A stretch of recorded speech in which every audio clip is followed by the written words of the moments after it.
దక్షిణ వల్ల ఏ పూత డ్రాప్ అయిందా? నేను 3 days అయింది వదిలి ఈరోజు చూసుకోవచ్చు. పూత అక్కడ చూడు, ఈడ చూడండి, ఇది లేదు దక్షిణ వాడక ముందు, ఇది వచ్చింది. ఈడ చూడు చిగుర్లు, మళ్ళీ ఆడే చూడు, ఇక్కడే 1 2 3 ఇట్లా రావడం ఎప్పుడు నేను చూసావులా.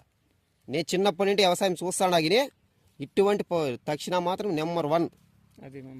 అది చాలా రైతులు కూడా అర్థం చేసుకోవాలన్నా. ఎక్కువ బడ్జెట్లు పెట్టేసి వదిలేసి మనకి ఇప్పుడు ఈ రేట్లు ఉంటాయి. 500 400 అమ్మితే 10,000 5,000 మూటలు పెడితే దానికి గిట్టుబాటు కాదన్న. గిట్టుబాటు ఇవ్వాలంటే తక్కువ బడ్జెట్లో మంచి రిజల్ట్ వచ్చేట్టు వాడుకోవాలా. కానీ ఇలా తక్కువ ధర ఇచ్చేస్తే వాళ్ళకి లాస్ అయిపోతుంది. కాబట్టి టార్గెట్ దీన్ని పడగొట్టాలని నేను చెప్పేది, ఓపెన్గా చెప్పేది ఒకటే, వాడండి.